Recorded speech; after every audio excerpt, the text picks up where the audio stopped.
Hi all, ഐപ്ലസിൻ്റെ മറ്റൊരു വീഡിയോയിലേക്ക് എല്ലാവർക്കും സ്വാഗതം. കഴിഞ്ഞ ക്ലാസ്സിൽ നമ്മൾ 2019 നടന്ന ഇൻഡസ്ട്രിയൽ എക്സ്റ്റൻഷൻ ഓഫീസറിൻ്റെ ക്വസ്റ്റ്യൻ പേപ്പർ ഡിസ്കസ് ചെയ്തിട്ടുണ്ടായിരുന്നു. സിവിൽ എഞ്ചിനീയറിംഗ് പോർഷനിൽ നിന്ന് വന്ന 10 ക്വസ്റ്റ്യൻസ് നമ്മൾ കഴിഞ്ഞ ക്ലാസ്സിൽ ഡിസ്കസ് ചെയ്തു. ഇന്നത്തെ ക്ലാസ്സിൽ നമ്മൾ ഡിസ്കസ് ചെയ്യാൻ പോകുന്നത് അടുത്ത 10 ചോദ്യങ്ങളാണ്. നമുക്ക് ക്വസ്റ്റ്യൻ നോക്കാം. What is the area of a land plot of length 140 meter and width 100 meter? അപ്പോൾ ഇവിടെ ചോദിച്ചിട്ടുള്ളത് area of the land plot. ഒരു പ്ലോട്ട്, ലാൻഡിൻ്റെ പ്ലോട്ട് ഉണ്ട്, അതിൻ്റെ ഏരിയ കണ്ടുപിടിക്കാനാണ്. ലെങ്തും വിഡ്ത്തും തന്നിട്ടുണ്ട്. അപ്പോൾ നമുക്കറിയാമല്ലോ ഏരിയ കണ്ടുപിടിക്കുന്നത് എങ്ങനെയാണ്, ലെങ്ത് ഇൻറ്റു വിഡ്ത്ത് അല്ലേ. ഏരിയ എന്ന് പറയുന്നത് നമുക്ക് 140 മീറ്റർ ഇൻറ്റു 100 മീറ്റർ. നമ്മുടെ ആൻസർ എത്രയായിട്ട് വരും? ഓക്കെ, മീറ്റർ സ്ക്വയറിലായിട്ട് വരും. 14,000 മീറ്റർ സ്ക്വയർ ആയിട്ട് വരും. പക്ഷേ പ്രശ്നം ഇതല്ല, നമ്മുടെ യൂണിറ്റ് എന്ന് പറയുന്നത് ഇവിടെ ഏക്കറിലായിട്ടാണ്. ഏക്കർ, ആർ, അതുപോലെ ഹെക്ടർ ഇതിലാണ് തന്നിരിക്കുന്നത്. അപ്പോൾ നമ്മൾ എന്താണ് ഈ കൺവേർഷൻ അറിഞ്ഞിരുന്നെങ്കിൽ ഈ പ്രോബ്ലം ചെയ്യാൻ പറ്റില്ല. അപ്പം നമുക്ക് ബേസിക് ആയിട്ടുള്ള യൂണിറ്റ് നമുക്കൊന്ന് നോക്കാം. അപ്പോൾ ആദ്യത്തേത് നമുക്ക് ഒരു മീറ്റർ സ്ക്വയർ എന്ന് പറയുന്നത് ഓക്കെ 1 മീറ്റർ സ്ക്വയർ, അല്ലെങ്കിൽ നമുക്ക് ആദ്യമേ ഒരു ഏക്കർ എത്രയാണെന്ന് നോക്കാം. ഓക്കെ, ഇത് കൺവേർട്ട് ചെയ്യാനായിട്ട് 1 ഏക്കർ എന്ന് പറയുന്നത് നമുക്ക് മീറ്റർ സ്ക്വയറിലേക്ക് കൺവേർട്ട് ചെയ്യാം. സ്ക്വയർ മീറ്ററിലേക്ക് കൺവേർട്ട് ചെയ്താൽ 44,046.86 മീറ്റർ സ്ക്വയർ ആണ്. ഓക്കെ, ഒരു ഏക്കർ എന്ന് പറഞ്ഞാൽ 4046.86 മീറ്റർ സ്ക്വയർ ആണ്. അതുപോലെ തന്നെ ഒരു ആർ എന്ന് നമ്മൾ പറയുന്നത്, ഇപ്പം നമ്മുടെ ഒരു പ്ലോട്ട് ഉണ്ടെങ്കിൽ ഈ പ്ലോട്ട് 10 മീറ്റർ ബൈ 10 മീറ്റർ ആണെങ്കിൽ ഇതിനെയാണ് നമ്മൾ 1 ആർ എന്ന് പറയാം.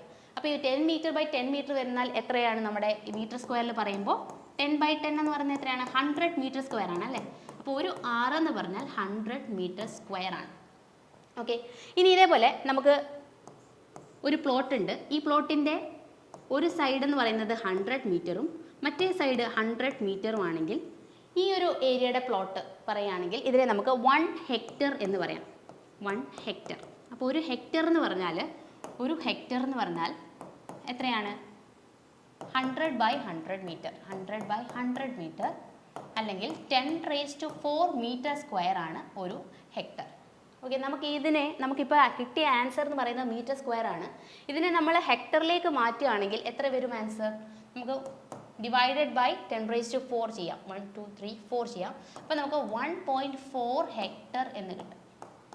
1.4 ഹെക്ടർ എന്ന് കിട്ടും. അപ്പോൾ നമുക്കിവിടെ ഓപ്ഷൻ ഉണ്ടോ എന്ന് നോക്കാം.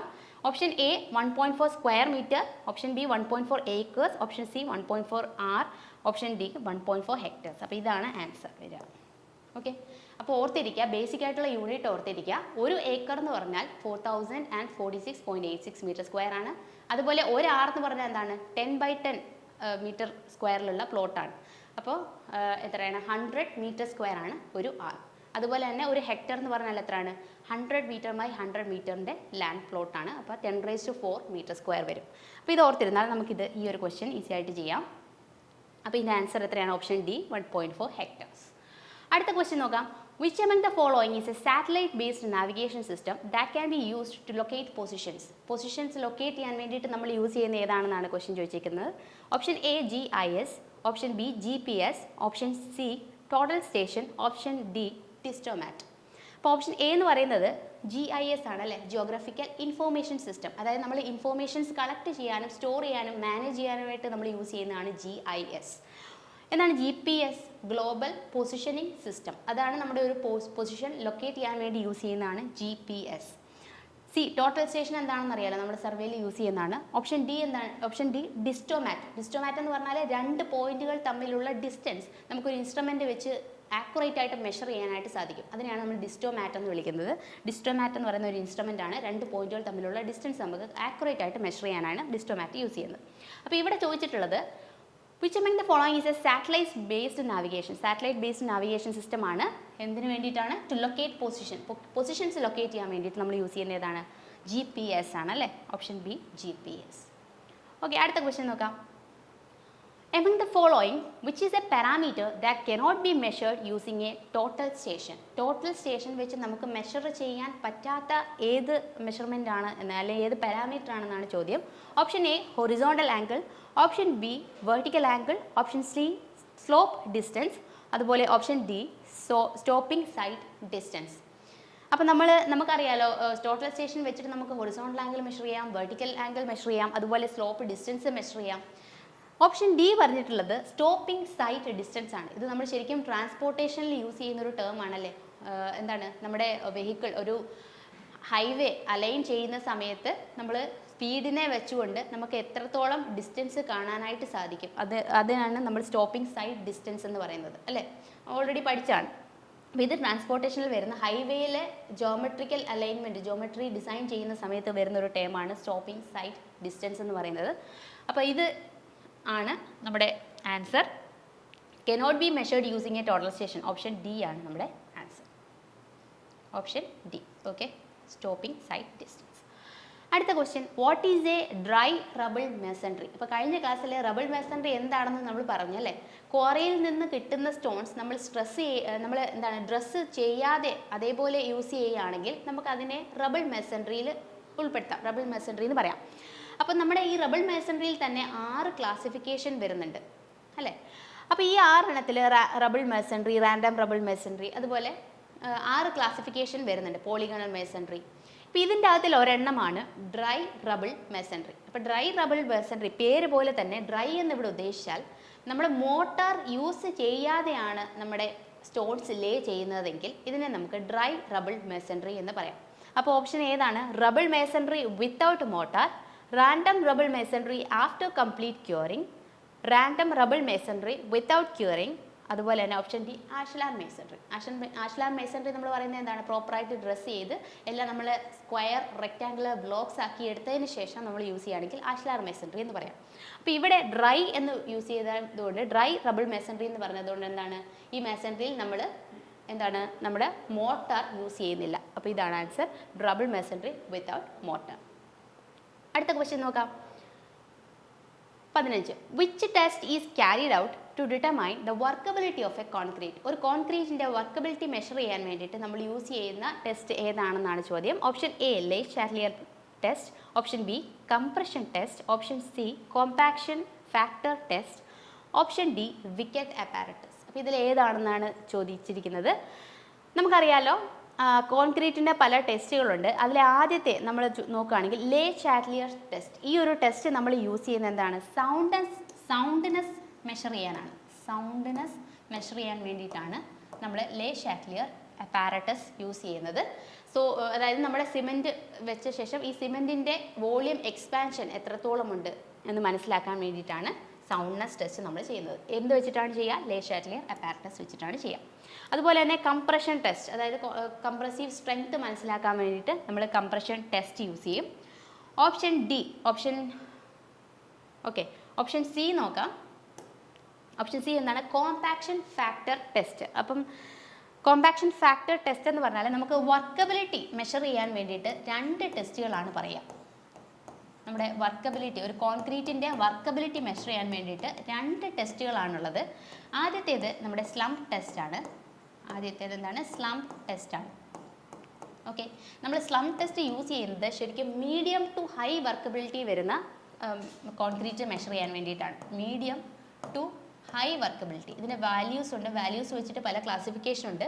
മീഡിയം ടു ഹൈ വർക്കബിലിറ്റിക്ക് വേണ്ടിയിട്ടാണ് നമ്മൾ സ്ലംപ് ടെസ്റ്റ് യൂസ് ചെയ്യുക.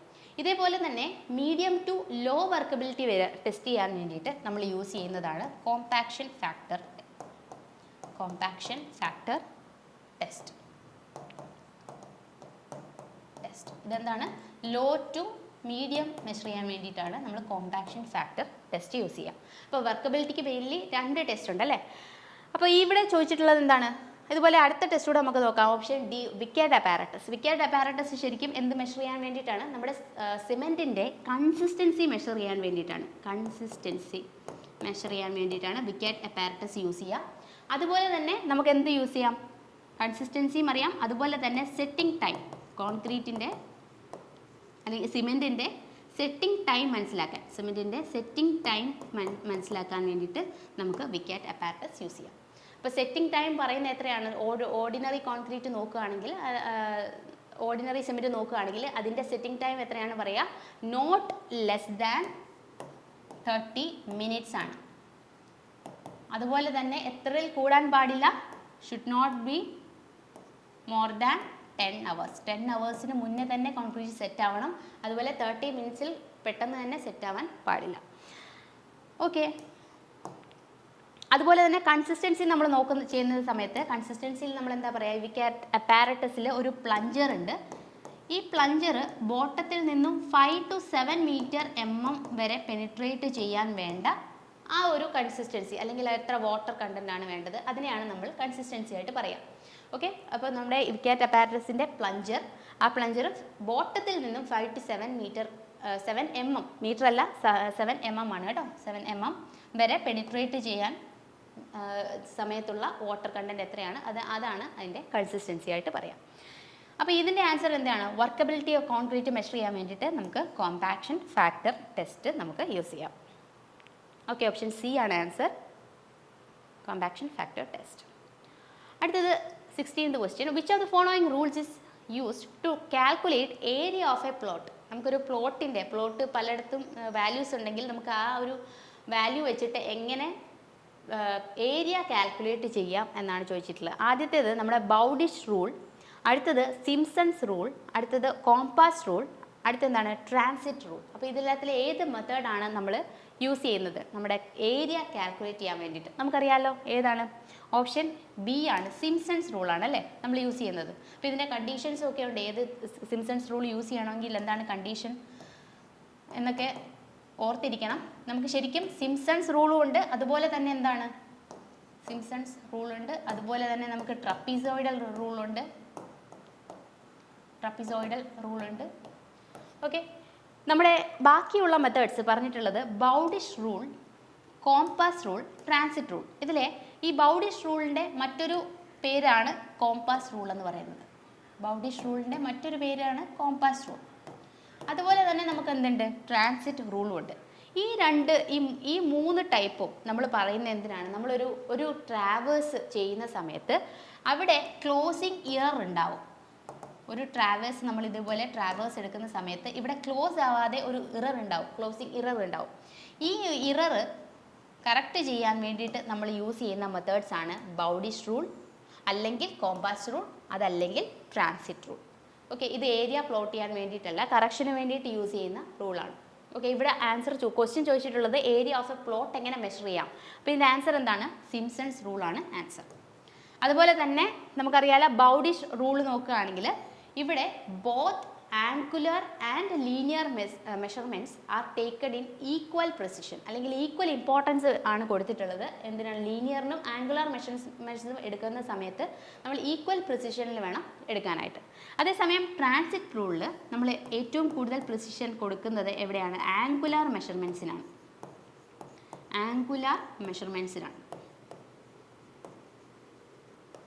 മോർ പ്രിസിഷൻ നമ്മൾ കൊടുക്കുക, ആക്യുറസി കൊടുക്കുക. ഓക്കെ, ഇത് ഓർത്തിരുന്നാൽ മതി. ബൗഡിഷ് റൂളിൻ്റെ BO ഓർത്തിരുന്നാൽ മതി. ഇത് ബോത്ത് നമുക്ക് ഓർത്തിരിക്കാം. അതായത് രണ്ട് ആംഗുലർ മെഷർമെൻറ്റ്സിനും നമ്മൾ അതുപോലെ തന്നെ ലീനിയർ മെഷർമെൻറ്റ്സിനും രണ്ടും ഒരേ പ്രിസിഷൻ, ഹൈ പ്രിസിഷനാണ് നമ്മൾ കൊടുക്കുക. അതേസമയം ട്രാൻസിറ്റ് റൂളിൽ നമ്മൾ എന്താണ്? ആംഗുലർ മെഷർമെൻറ്റ്സിനാണ് കൂടുതൽ പ്രിസിഷൻ കൊടുക്കുക. ഓക്കെ, ഇതും കൂടെ ഓർത്തിരിക്കുക. അടുത്ത ക്വസ്റ്റ്യൻ നോക്കാം. Among the following types of aggregates, which is preferred for concrete? നമ്മൾ കോൺക്രീറ്റിൽ യൂസ് ചെയ്യുന്നത് ഏത് ടൈപ്പ് ഓഫ് അഗ്രിഗേറ്റ് ആണെന്നാണ് ചോദ്യം. Option A uniformly graded aggregate, option be well graded aggregate, option C gap graded aggregate, option D flaky and elongated aggregate. അപ്പോൾ നല്ലൊരു concrete ആവണം എന്നുണ്ടെങ്കിൽ ഏത് ടൈപ്പ് ഓഫ് അഗ്രിഗേറ്റ് ആണ് വേണ്ടത്? യൂണിഫോംലി ഗ്രേഡഡ് എന്ന് ഉദ്ദേശിക്കുന്നത് ഇതിൻ്റെ അകത്തുള്ള പാർട്ടിക്കിൾസിൻ്റെ സൈസാണ്. ഇത് പാർട്ടിക്കിൾസിൻ്റെ സൈസ് യൂണിഫോം ആവുകയാണെങ്കിൽ നമുക്കതിനെ യൂണിഫോംലി ഗ്രേഡഡ് എന്ന് വിളിക്കാം. അതായത് എല്ലാ പാർട്ടിക്കിൾസും ഒരേ സൈസിലുള്ളതായിരിക്കും. ഓക്കെ, ഇനി വെൽ ഗ്രേഡഡ് എന്ന് ഉദ്ദേശിക്കുന്നത് ഒരു സർട്ടൺ പ്രൊപ്പോർഷൻ എടുത്തു കഴിഞ്ഞാൽ അതിൻ്റെ അകത്തിൽ എല്ലാ ടൈപ്സിലുള്ള പാർട്ടിക്കിൾ സൈസ് നമുക്ക് കാണാനായിട്ട് സാധിക്കും. ചെറുതും വലുതും എല്ലാം കൂടി എല്ലാ ടൈപ്പിലും ഉള്ള പാർട്ടിക്കിൾസ് ഉണ്ടെന്നുണ്ടെങ്കിൽ, എല്ലാ സൈസിലുള്ള പാർട്ടിക്കിൾസ് ഉണ്ടെങ്കിൽ നമുക്കതിനെ വെൽ ഗ്രേഡഡ് എന്ന് വിളിക്കാം. ഇതേപോലെ ഗ്യാപ്പ് ഗ്രേഡഡ് ആണെന്നുണ്ടെങ്കിൽ നമുക്ക് എന്താണ് ഗ്യാപ്പ് എന്ന് പറഞ്ഞാൽ എന്തോ ഒരു ചില പ്രൊപ്പോർഷൻസ് ഒക്കെ അവിടെ മിസ്സിംഗ് ആണ്. അപ്പം എന്താണ്, ഇതേപോലെ ചില പ്രൊപ്പോർഷൻസ് മിസ്സിംഗ് ആയിരിക്കും. ഓക്കെ, ചില പ്രൊപ്പോർഷൻസ് മിസ്സിംഗ് ആണെങ്കിൽ നമുക്കതിനെ ഗ്യാപ്പ് ഗ്രേഡഡ് എന്ന് വിളിക്കാം. ഇനി ഫ്ലേക്കി അതുപോലെ ഇലോങ്ങേറ്റഡ് ആണെന്നുണ്ടെങ്കിൽ നമ്മുടെ ഒരുപാട് തിക്നെസ് വളരെ കുറവുള്ള ഭയങ്കര ലോങ് ആയിട്ടുള്ള ഇത്, അത് നമ്മുടെ ശരിക്കും കോൺക്രീറ്റിന് ഫേവറബിൾ അല്ല. നമ്മൾ ശരിക്കും റൗണ്ടഡ് ആയിട്ടുള്ള അഗ്രിഗേറ്റ് ആണ് നല്ലൊരു കോൺക്രീറ്റിന് വേണ്ടത്. അപ്പോൾ നമ്മൾ ഇതിൻ്റെ അകത്തിൽ നോക്കുകയാണെങ്കിൽ നമുക്ക് നമ്മുടെ കോൺക്രീറ്റ് നമ്മൾ നന്നായിട്ട് കോമ്പാക്ട് ചെയ്ത് ഡെൻസിഫൈ ആക്കി എടുക്കാനായിട്ട് പറ്റണം അല്ലേ. നന്നായിട്ട് കോമ്പാക്ട് ചെയ്യാൻ പറ്റണം എന്നുണ്ടെങ്കിൽ എല്ലാം ഒരേ പാർട്ടിക്കിൾസ് ആണെന്നുണ്ടെങ്കിൽ ഇടയ്ക്കിടയ്ക്ക് കുറേ ഗ്യാപ്പുകൾ വീഴാനായിട്ട് സാധ്യതയുണ്ട്. അപ്പം നമ്മൾ എല്ലാം പലതരത്തിലുള്ള പാർട്ടിക്കിൾസ് ഒരേപോലെ ഉണ്ടെന്നുണ്ടെങ്കിൽ ഗ്യാപ്പുകളെല്ലാം ഫില്ല് ചെയ്തുകൊണ്ട് നമുക്ക് പ്രോപ്പറായിട്ട് കോമ്പാക്ട് ചെയ്തെടുക്കാനായിട്ട് സാധിക്കും. അപ്പം നമ്മുടെ ഒരു കോൺക്രീറ്റിനെ സംബന്ധിച്ചിടത്തോളം ഏറ്റവും നല്ലത് നമ്മുടെ വെൽ ഗ്രേഡഡ് അഗ്രിഗേറ്റ് ആണ്. ഈ ഒരു സർട്ടൻ പ്രൊപ്പോർഷൻ എടുത്തു കഴിഞ്ഞാൽ അതിനകത്തിൽ എല്ലാ ടൈപ്പിലുള്ള എല്ലാ സൈസിലുള്ള പാർട്ടിക്കിൾസ് കാണും. അതുകൊണ്ട് തന്നെ അത് നല്ല വെൽ കോമ്പാക്റ്റ് ആയിട്ട് നമുക്ക് എടുക്കാനായിട്ട് പറ്റും. അപ്പോൾ ആൻസർ എന്ന് പറയുന്നത് ഏതാണ്? വെൽ ഗ്രേഡഡ് അഗ്രിഗേറ്റ് ആണ് ഇതിൻ്റെ ആൻസർ. അടുത്ത നോക്കാം. Okay, in triangulation what should be the included angle for a well condition triangle? നമുക്കറിയാലോ ട്രയാങ്കുലേഷൻ സർവേയിൽ നമ്മൾ യൂസ് ചെയ്യുന്ന ഒരു മെത്തേഡാണ് ട്രയാങ്കുലേഷൻ. നമ്മുടെ ഒരു ഏരിയ മെഷർ ചെയ്യുന്ന സമയത്ത് നമ്മൾ പല ട്രയാങ്കിളായിട്ട് നമ്മൾ ആ ഒരു ഏരിയനെ ഡിവൈഡ് ചെയ്തതിന് ശേഷമാണ് നമ്മൾ അവിടുത്തെ ഏരിയ കണ്ടുപിടിക്കുക. ഓക്കെ, അപ്പോൾ ഇവിടെ ചോദിച്ചിട്ടുള്ളത് അങ്ങനെ ട്രയാങ്കുലർ ആയിട്ടുള്ള നെറ്റ്വർക്കുകളായിട്ട് മാറ്റി എടുക്കുന്ന സമയത്ത് ഈ ട്രയാങ്കിളിൻ്റെ ആംഗിൾ, ഇൻക്ലൂഡഡ് ആംഗിൾ എന്ന് പറയുന്നത് ഏത് റേഞ്ചിൽ വരുമ്പോഴാണ് അതൊരു വെൽ കണ്ടീഷൻഡ് ട്രയാങ്കിൾ എന്ന് നമുക്ക് വിളിക്കാനായിട്ട് പറ്റുക. അപ്പോൾ ഈ ഒരു ക്വസ്റ്റ്യൻ ഓർത്തിരിക്കുക. ഇതിൻ്റെ ആംഗിൾ എന്ന് പറയുന്നത് it should be between 30 degree and 120 ഡിഗ്രിയാണ്. നമ്മളിപ്പോൾ ഏതെങ്കിലും ഒരു ട്രയാങ്കിൾ ഇതുപോലെ കൺസ്ട്രക്ട് ചെയ്യുന്ന സമയത്ത് അതിൻ്റെ ആംഗിൾ 30 ഡിഗ്രിയിൽ കുറയാനും പാടില്ല, അതുപോലെ തന്നെ 120 ഡിഗ്രിയിൽ കൂടാനും പാടില്ല.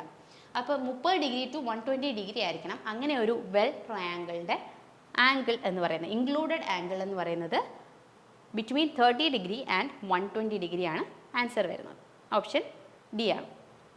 ഓക്കെ, അടുത്ത ക്വസ്റ്റ്യൻ നോക്കാം.